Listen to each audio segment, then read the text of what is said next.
बच्चों, आज हम क्लास 12 की इकोनॉमिक्स की बुक में चैप्टर 4 है the theory of firm under perfect competition. आज हम उसके बारे में पढ़ेंगे।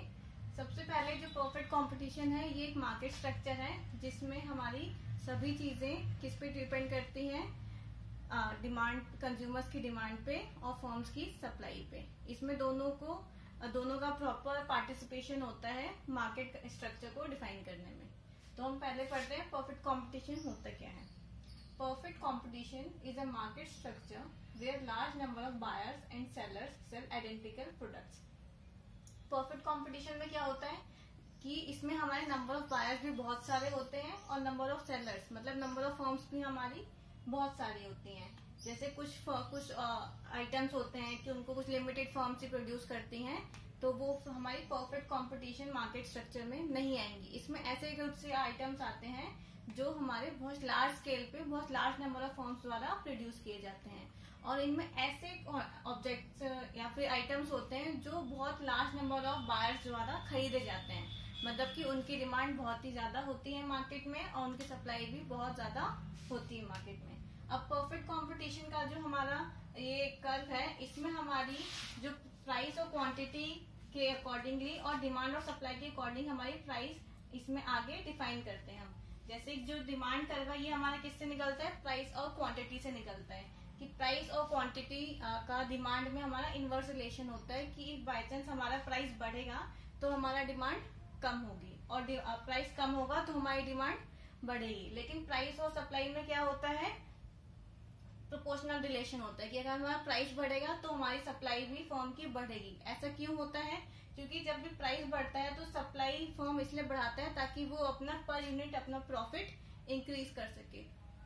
ठीक है, तो इसलिए हमारा जो डिमांड कर्व है ये डाउनवर्ड स्लोपिंग होता है और जो सप्लाई कर्व है ये अपवर्ड स्लोपिंग होता है कि अगर क्वांटिटी बढ़ेगी डिमांड में और प्राइस बढ़ेगा तो क्वांटिटी हमारी कम होती जाएगी, और अगर सप्लाई में प्राइस बढ़ेगा तो हमारी सप्लाई भी बढ़ती चली जाएगी क्योंकि फर्म को अपना पर यूनिट प्रॉफिट इंक्रीज करना होता है।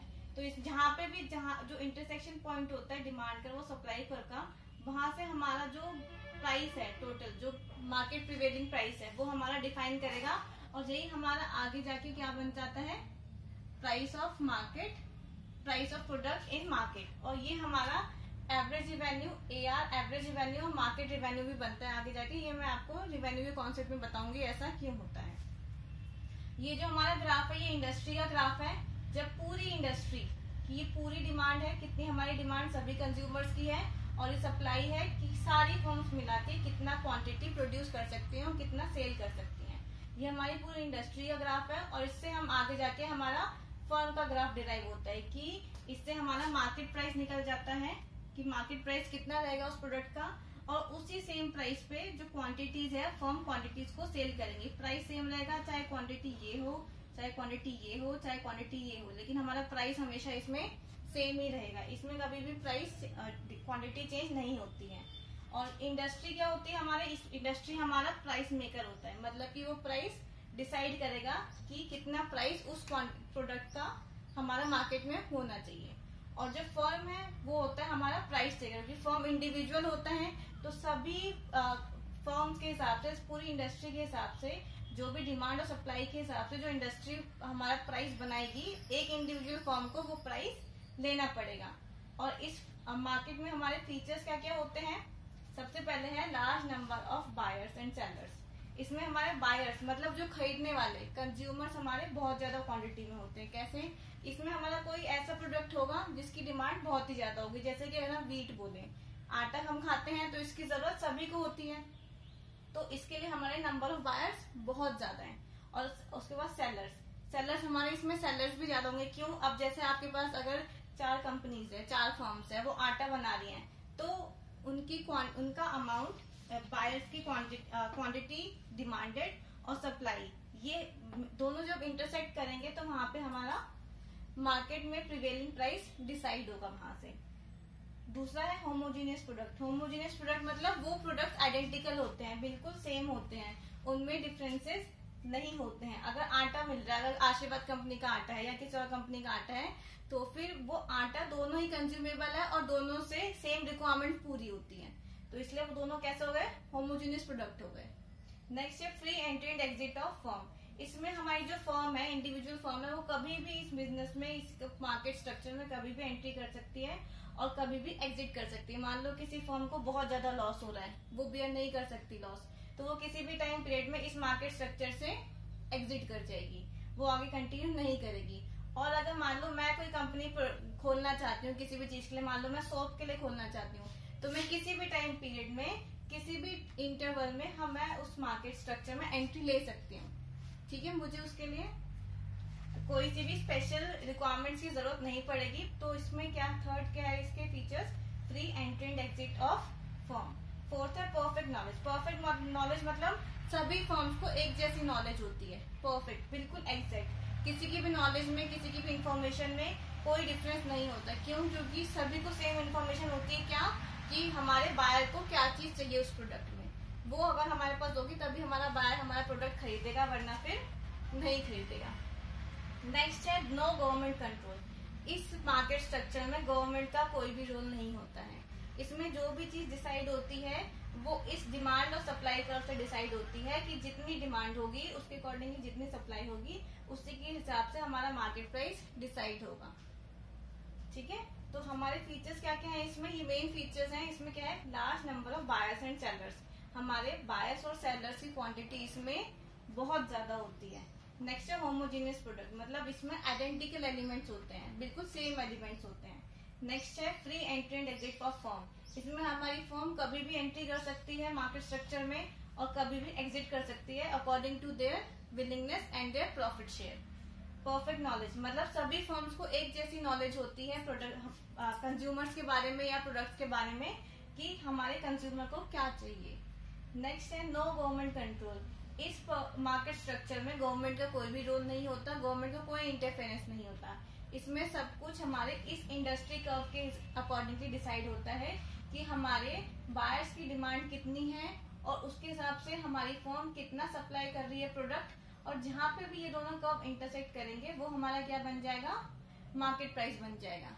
ओके बच्चों, तो नेक्स्ट अब हम नेक्स्ट टॉपिक में जाते हैं, हम रिवेन्यू में, वहां से हम इसको कनेक्ट करेंगे कि ये ग्राफ कैसे कनेक्ट होगा। नेक्स्ट है हमारा रिवेन्यू। रिवेन्यू में हमारा रिवेन्यू हमें नाम से पता चल रहा है कि क्या है, ये हमारी इनकम, हम कितने पैसे कमाते हैं। तो money receipt of firm from sale of its output. इसमें अगर कोई भी फर्म अपना जो भी आउटपुट, जो भी अपना प्रोडक्ट सेल करती है उससे उसको जो भी पैसा मिलता है, that is the revenue of the firm. इसमें हमारे 3 टाइप्स होते हैं, पहला है टोटल रिवेन्यू, दूसरा एवरेज रिवेन्यू और मार्जिनल रिवेन्यू। टोटल रिवेन्यू होता है कि जितना भी प्रोडक्ट बेचा है फर्म ने, उस प्रोडक्ट को बेच के उसके पास जितना भी पैसा इकट्ठा हुआ है, दैट इज टोटल रिवेन्यू। इसके लिए हमारा फॉर्मूला भी है, total revenue is equal to price, P is price of the product and Q is quantity sold. तो अगर हम प्राइस को हम क्वांटिटी से मल्टीप्लाई कर देंगे तो ये हमारा क्या आ जाएगा, टोटल रिवेन्यू आ जाएगा। Next is average revenue. Average revenue क्या होता है, revenue from per unit of output sold. इसमें क्या है कि हम एक यूनिट को बेच के कितना रिवेन्यू कमाते हैं, दैट इज एवरेज रिवेन्यू। ठीक है, कि अगर हमारी एक यूनिट हमारी 10 रुपए की बिक्री है तो वो हमारा एवरेज रिवेन्यू हो गया। ठीक है, इसमें हमारा फॉर्मूला कैसे है, टोटल रिवेन्यू अपॉन क्वांटिटी, मतलब कि हमारा जो टोटल रिवेन्यू है, जितना भी हमने कमाया है उसको हम हमारी टोटल क्वांटिटी सोल्ड से डिवाइड कर देंगे तो हमारा क्या आ जाएगा, एवरेज रिवेन्यू।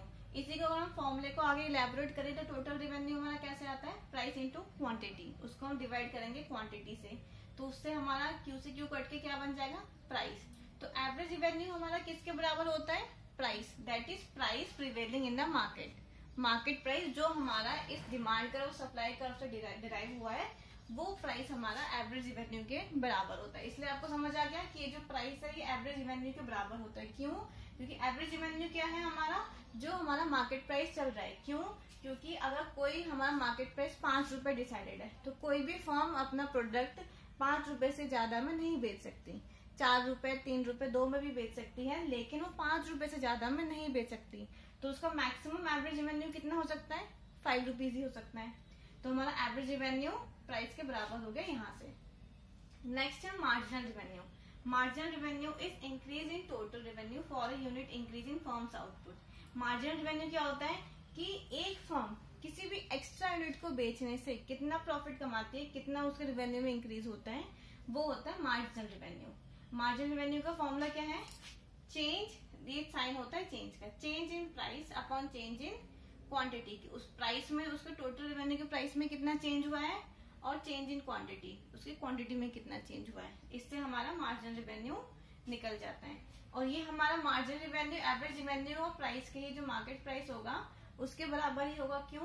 क्योंकि सेम कॉन्सेप्ट कि परफेक्ट कंपटीशन में कोई सी भी फर्म अपना प्राइस मार्केट प्राइस से ज्यादा नहीं रख सकती, क्योंकि अगर मार्केट प्राइस से ज्यादा उसका प्राइस होगा तो उसके प्रोडक्ट सेल ही नहीं होंगे, तो फिर वो मार्केट प्राइस के बराबर रखेगी या फिर उससे कम रखेगी।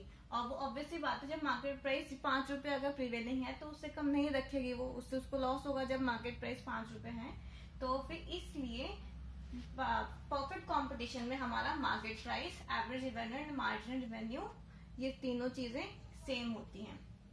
इसको आप इस टेबल से और आसानी से समझ सकते हो, total revenue, average revenue, market revenue table से।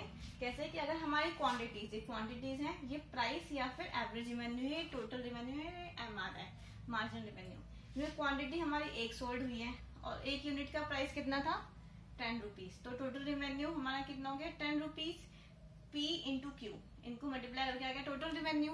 और मार्जिनल रेवेन्यू भी इसका 10 नहीं होगा क्योंकि एक ही क्वांटिटी बिकी है, एक एक्स्ट्रा यूनिट को बेचने से कितना पैसा आया, वो मार्केट मार्जिनल रेवेन्यू होता है। अब नेक्स्ट है हमारी क्वांटिटी 2, अगर 2 क्वांटिटी हो गई, 10 रुपए प्राइस है तो 20 रुपए हो गए टोटल रेवेन्यू। और मार्जिनल रेवेन्यू कैसे आया, इस एक्स्ट्रा क्वांटिटी को बेचने से, ठीक है, एक्स्ट्रा क्वांटिटी को बेचने से हमारा कितना पैसा आया, 10 रुपए। फॉर्मूला क्या होता है मार्जिनल रेवेन्यू का, change in price. Change in price क्या है, चेंज इन प्राइस तो कुछ है नहीं, ठीक है, चेंज इन क्वांटिटी 10 रुपए, ठीक है, तो 10 रुपए ही डिफरेंस आ रहा ना, देखो टोटल रेवेन्यू में। थर्ड में ऐसे कंटिन्यू करें तो थर्ड हमारा 3 क्वांटिटी है, प्राइस हमारा 10 ही है, तो हमारा टोटल रेवेन्यू कितना हो गया, 30। और यहाँ से हमारा क्वांटिटी में कितना चेंज हुआ है, एक क्वांटिटी में चेंज हुआ है, और प्राइस सेम ही हमारा, तो टोटल रेवेन्यू में से 30 में से 20 लेस करेंगे तो मार्जिनल रेवेन्यू हमारा कितना आ गया, 10 आ गया। तो ये हमारा ये आज का कॉन्सेप्ट है जो चैप्टर 4 में समझाया गया है।